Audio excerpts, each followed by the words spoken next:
Et ça fait partie pour beaucoup d'un des enseignements du confinement et plus largement des nouvelles règles sanitaires, changer sa façon de se déplacer. On a beaucoup parlé du vélo ces derniers temps. Le vélo à assistance électrique, notamment, sorti grand gagnant du déconfinement. La crainte des transports en commun, je le disais, les règles de sécurité sanitaire, ça vous force de nouvelles habitudes. Mais puisqu'on parle de mobilité douce, un autre objet qui connaît un gros succès depuis le déconfinement, le roller. Et votre invité inattendu, Mathieu, c'est Sylvain Bert, champion du monde de roller. Bonjour Sylvain Bert. Bonjour. Soyez le bienvenu sur Europe 1. Les ventes de rollers qui sont en hausse de 250% depuis le déconfinement. Sur le mois de mai, je voyais que Decathlon affirme avoir vendu 50 000 paires. Je sais que vous travaillez dans une boutique aussi à Lyon. Est-ce que vous confirmez cet engouement ? C'est complètement réel et présent. On a une très très forte augmentation des ventes de rollers dans le magasin et ça pour tous les publics, aussi bien les jeunes que les adultes. Vraiment tout le monde s'y prend au jeu là pour le moment. C'est intéressant pour tous les publics. Alors je voyais aussi la marque Rollerblade, c'est l'une des marques les plus connues évidemment. Rollerblade qui a écoulé dans le monde tout son stock de l'année. Ils doivent relancer leur production. On a parlé des mobilités douces, écologiques, de la place de la voiture en ville, de la crainte des transports en commun, mais par rapport au vélo par exemple, comment est-ce que vous expliquez l'intérêt nouveau pour le roller ?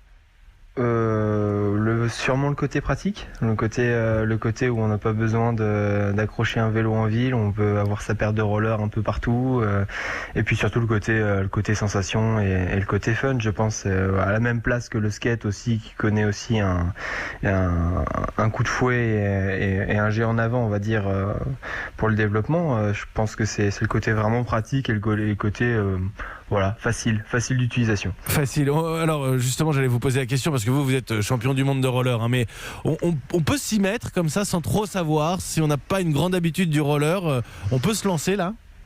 Oui, après ça reste accessible à tout le monde et tout reste facile à apprendre. Faut s'y prendre de la bonne manière. Alors justement, faut vraiment ne pas prendre trop de risques. Alors justement, avant de parler de la pratique, déjà quelques petits conseils là. Si je rentre dans une boutique, dans un magasin spécialisé, comment je choisis une paire de rollers ? En fonction de ce qu'on veut faire, voilà, tout simplement. Soit on veut vraiment remplacer les transports en commun, il faudra quelque chose d'un peu plus robuste, ou alors il faut quelque chose de très loisir, et auquel cas on pourra prendre des patins sûrement un peu plus légers. Ça va vraiment dépendre des ambitions de chacun. Si on a un usage quotidien, on va viser la robustesse, il faut que ça tienne sur la durée. Quel ordre de prix on peut mettre dans une paire de rollers de qualité, mais quand on veut démarrer ? Une bonne paire de rollers de qualité qui va pouvoir nous tenir une bonne dizaine d'années sans trop de problèmes. Je pense qu'on peut commencer à avoir des choses vraiment très intéressantes entre 160 200 euros. À partir de 200 euros, on est vraiment un choix assez large de produits et on s'en sort quand même globalement bien. Et ça tiendrait une dizaine d'années. Juste pour comparer, vous, les rollers avec lesquels vous avez été champion du monde, ça vaut combien ? En prix. Ça n'a pas de prix. En prix, oui, on peut tabler sur je pense entre 700 et 1000 euros, quoi. Ça va dépendre. Oui, c'est pas la même chose. C'est pas la même chose. Quel conseil est-ce que vous pouvez donner à nos auditeurs qui voudraient démarrer là ? Peut-être déjà physiquement, on peut se faire mal quand même. Il faut le rappeler. Oui, mais ça c'est comme tout. Comme quand on apprend le vélo, au début on se fait mal, sauf qu'on apprend le vélo quand on est petit. Et le roller, on met tous des rollers plus ou moins jeunes, mais sinon un conseil assez simple, ne pas chercher à aller se mettre dans des endroits dangereux, sur des trottoirs avec des rambardes, avec des choses comme ça. Autant directement prendre des aires assez dégagées et plates, et puis simplement prendre le temps de savoir se déplacer, avancer, tourner, enjamber, se baisser, s'asseoir, se relever, voilà. Tout des choses un peu simples, mais qui doivent être apprises correctement. Une fois que c'est fait, une fois qu'on sait se déplacer et s'arrêter, rien ne nous empêche d'aller à peu près partout, quoi. Et puis c'est l'expérience qui va primer. Il va falloir prendre le temps d'apprendre correctement. Et l'expérience, forcément, ça prend un peu de temps. Tiens, je vais vous emmener en 1955. Le film Beau Fixe à New York, et c'est Gene Kelly qu'on entend, qui fait des claquettes mais en roller.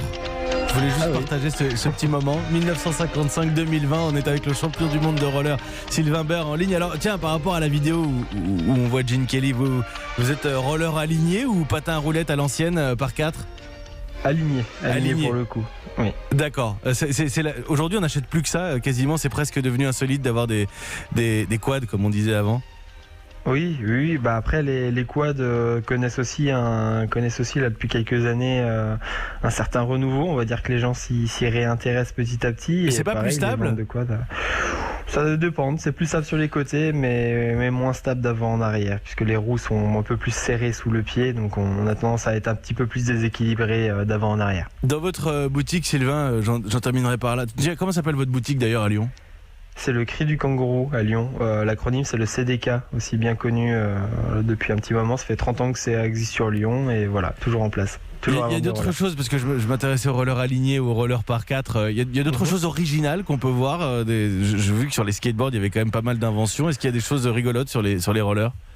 Des choses rigolotes, des accessoires, il y en a certains. Ça peut être des roues lumineuses, ça peut être tout un tas de décorations, mais sinon dans l'idée, ça reste globalement des choses très simples et soit très simples, soit très fun. Voilà, tout simplement, je pense que.